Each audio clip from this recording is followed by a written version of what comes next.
మర్యాదగా బయటికి రా, లేకపోతే నువ్వు ఇక్కడే కూడు లేకుండా చస్తావు.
ఆగండి, ఈ దొర ఓ తూరి నా ఉసురు కాపాడినాడు.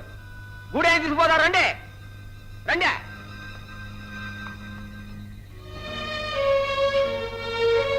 బాబా, గండడు నక్కలకి వచ్చినాడు. క్షణం దాటినా ఉసిరే పోయేది. కొండ నాకు కాజేసింది. నాగబద్దునికి వేస్తివా? అదే వేస్తుంది దొరా. ఎర్రకొండ మీదకి సుక్కలు ఎక్కేసరికి ఏనుగు నాలుగు చూస్తుంటాడు.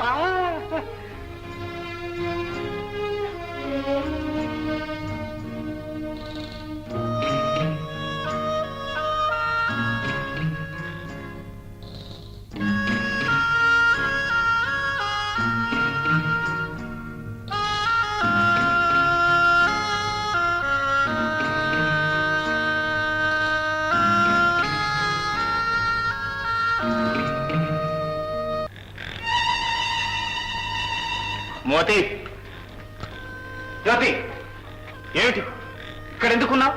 అసలు ఇక్కడికి ఎలా వచ్చావు? మాట్లాడవే. ఒలెగొలే ఒలెగొలే, ఏటా దూకుడు చెయ్యొదులు.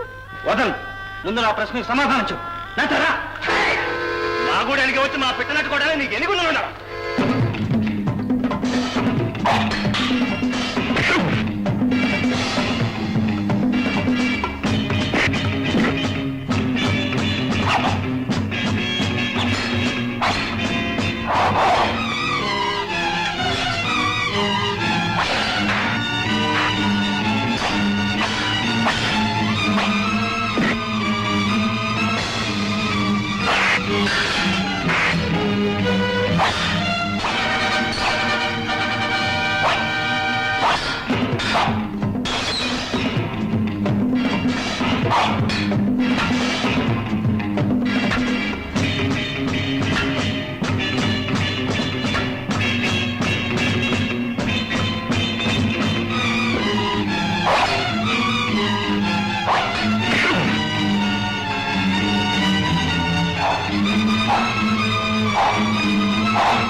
ఆగండి.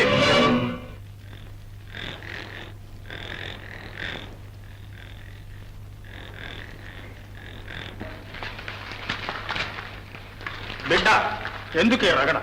ఎవరు నువ్వు? నా పేరు రాజేంద్ర భూపతి. మీ వాళ్ళు మా జ్యోతిని తీసుకొచ్చారు. జ్యోత? ఎవరు? ఈమె గురునాథవర్మ కూతురు, ఊరు పాలె.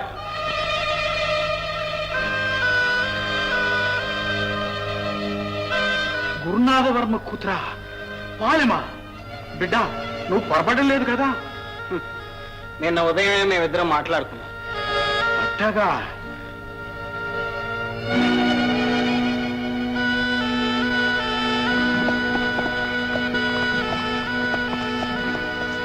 జ్యోతి, పద పోదాం. ఒలే ఒలే ఒలే ఒలే, నా పేరు జ్యోతి కాదు, మోతి. కాదు, నువ్వు జ్యోతివే. పేరు తీరు మార్చుకున్నంత మాత్రాన నన్ను మోసం చేయలేవు. మర్యాదగా వస్తావా లేదా? ఏయ్, నందు! బిడ్డ, ఈ బిడ్డ నీ మడిసని నువ్వు అంటే, మా మడిసని మేమంటున్నాం.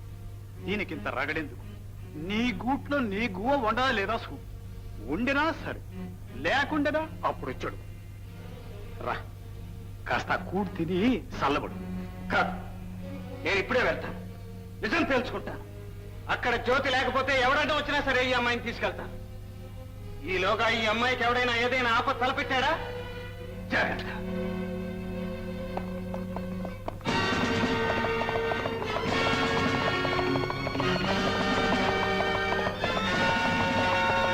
జ్యోతి, జ్యోతి, కోటి, జ్యోతి ఎక్కడా? లేదా ఎక్కడికి వెళ్ళింది?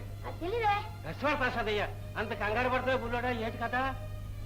కథలాగా ఉంది. జ్యోతి కోయిగూడలో కనిపించింది. కోయిగూడలోనా? అవును. నన్ను చూసి కూడా ఎరగనట్టే నటించింది. తన పేరు జ్యోతి కాదు, మోతి అంటోంది. ఎందుకో వేషాలు మార్చి తిరుగుతుంది. జ్యోతి అలాంటి పిల్ల కాదు బుల్లోడా. ఒకవేళ నువ్వే పొరపడుతున్నాయేమో.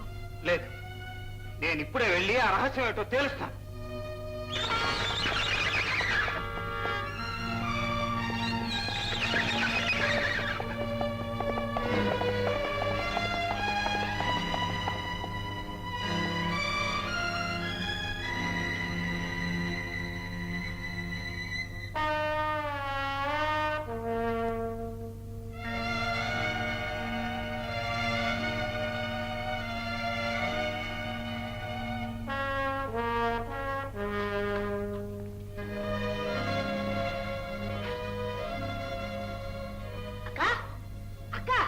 ఏంటమ్మా ఇది? ఎందుకెలాగయ్యా? ఈ యాస ఏమిటి, ఈ రంగేమిటి, ఈ వానకేమిటి?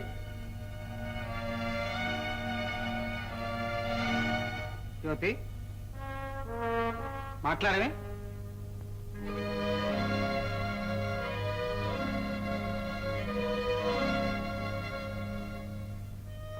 ఎవరు వాళ్ళు? నిన్ను అక్కడికి ఎందుకు తీసుకువెళ్ళారు? ఏమీ తెలవటం లేదు. అంత అయోమయంగా ఉంది. నాకేదో భయంగా ఉంది. ఎందుకైనా మంచిది బుల్లెడా వైద్యుని తీసుకురా. అవసరం లేదు, నేను వైద్యుని. అశ్వార్థ ఆ మాట చెప్పలేదే. చూడు బాబు,